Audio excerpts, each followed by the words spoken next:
இருதயத்தில் வேதனைகளும் சரீரத்தில் பாடுகளும் நம் வாழ்க்கையில் பல நேரங்கள் நம்ம எல்லோரும் கண்டிருக்கிறோம்.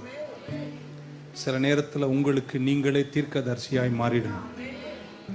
திருவாகிய சாத்தான் உங்களை சுற்றி இருக்கின்ற பிரச்சனைகளை பெரிதாக உங்களுக்கு காண்பித்து, இத்தனை வருஷம் உங்களை நடத்திய தேவன் உத்தமம் இல்லாதவர் என்ற ஒரு சூழ்நிலை உங்களுக்கு உருவாக்கி அந்த காட்சியை உங்களுக்கு காண்பிக்கும் போது உங்களை சுற்றி இருக்கின்ற மலைகளை பெரிதாக காண்பித்து, தேவன் சொன்ன எல்லா வார்த்தைகளும் எதுவும் நிறைவேறாதது போல ஒரு சூழ்நிலை உங்களுக்கு காண்பித்து, நீங்கள் இதை தாண்ட மாட்டீர்கள், நீங்கள் இதை ஜெயிக்க மாட்டீர்கள் என்று உங்களுக்கு பல துன்ப பாதைகளின் சூழ்நிலைகளை காண்பித்து, தேவனுடைய உத்தமத்துவங்களை மறக்கக்கூடிய சூழ்நிலைக்கு உங்களை தள்ளும்போது, நீங்கள் அப்படிப்பட்ட சூழ்நிலைகளை ஜெயிக்கணும்.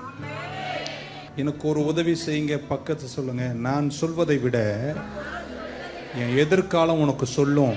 தைரியமா சொல்லும். எத்தனை பேர் நம்புறீங்க?